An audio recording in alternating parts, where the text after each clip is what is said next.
A beautiful morning to you. This is the Morning Call. I'm Hanan Fejani, broadcasting live from Congo. Robert Kodingo. Thank you for joining us on yet another edition of the Morning Call this week. We are doing this live in French and English. And top on our broadcast today are Zimbabwean president's days coming to an end, and is the backing by the war veterans in the country the signal of the beginning of another end? We have more on the Morning Call.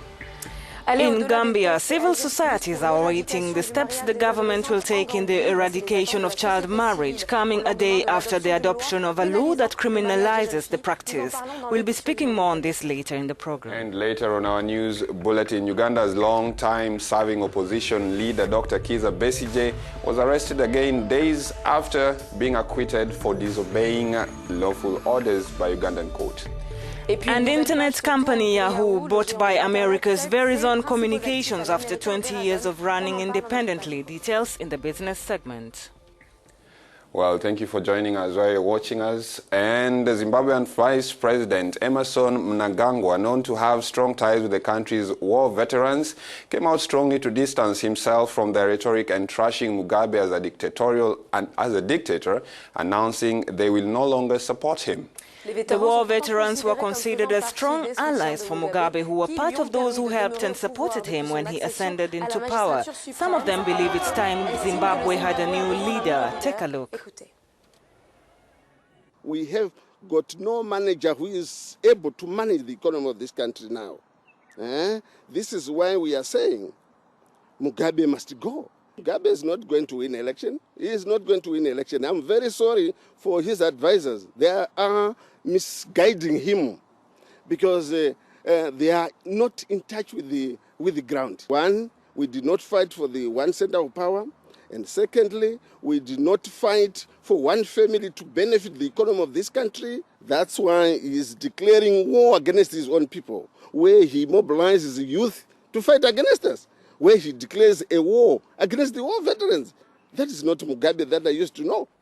Their coming out last week was not appreciated by the Zimbabwean leader, who accused them of treason and said they will be executed. Now, the veterans stand against Mugabe, analysts are saying could be a decisive moment for Zimbabwe's political environment, as the country in recent weeks has been hit by protests, including a mass strike called by one evangelical pastor, Pastor Evan Mawarire. We are going to be joined live by someone from Harare on that.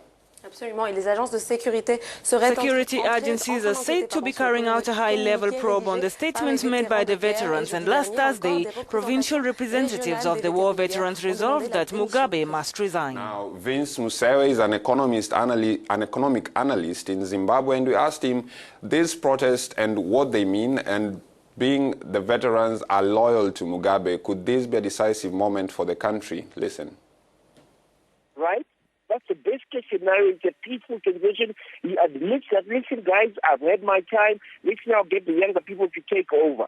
But that does not look like it's going to happen. Because if that was the case, he should have done it by now. So what is the second option? The second option is to build mass pressure around him. For example, you get the youngsters, you get the vendors, you get the business people, you get the churches asking him to go. And then saying, listen, if we don't go, we are going to shut down the country. Now, we also asked him the impact of the veterans calling on Mugabe to step down, and here was his response. I think what it does is it is giving courage to everybody. Right, to say, oh, you know what, okay, these are the guys who we thought would be standing last for him. They are now doubting. So it's giving some courage to everybody to do more, to force him out. But whether he will listen to them or not is very doubtful, because he's turned very arrogant now. And you know, the issue with dictators, you have to chase them out of office. If you look at the history of Africa, no one has ever voluntarily gone out of office. So we might have to get to a stage where the war veterans physically give him an ultimatum to leave, to stand down, or else.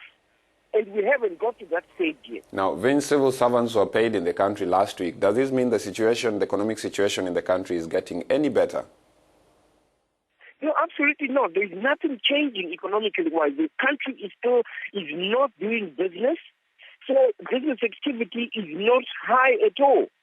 So at the end of the day, things are actually getting worse. You can even see that, for example, the government is delaying paying civil servants who are a large chunk of the population that is formally employed. So it means there is no money and business activity is low. So things are really getting worse back there economically. That was Mr. Vince Musewe, an economic analyst from Harare.